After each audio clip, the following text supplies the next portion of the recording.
Magandang araw po, Ginoong Bautista. Ako po si Tamara, ang Pangulo ng aming klase. Magandang araw din sa'yo, Tamara. Maupo ka.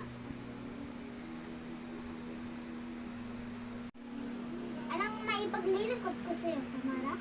Mag-oorganisa po ang aming klase ng isang simpleng programa na pinamagatang Araw ng Kultura sa loob ng aming silid-aralan. Kailan at anong oras ito gaganapin? Ito po ay gaganapin sa darating na Biyernes, ika-28 ng Agosto, sa ganap na ika-10 ng umaga hanggang ika-12 ng hapon. Ito po ang formal na lihim paanyaya para sa inyo.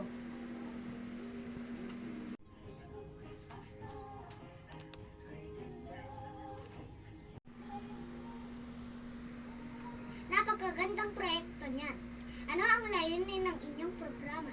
Layunin po nito na ipakita at ipagdiwang ang sining, kultura at tradisyon ng ating bansa. May mga hinanda rin po kami maikling, sayaw, tula, at tradisyonal na pagkain Pilipino na maaari niyo pong tikman, Ginoong Bautista. Sige, titignan ko ang aking schedule para sa araw na iyon.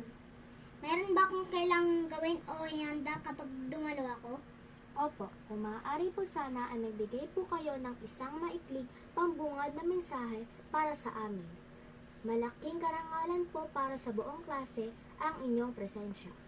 Walang problema, Tamara. Masaya ako sa inyong inisyatiba.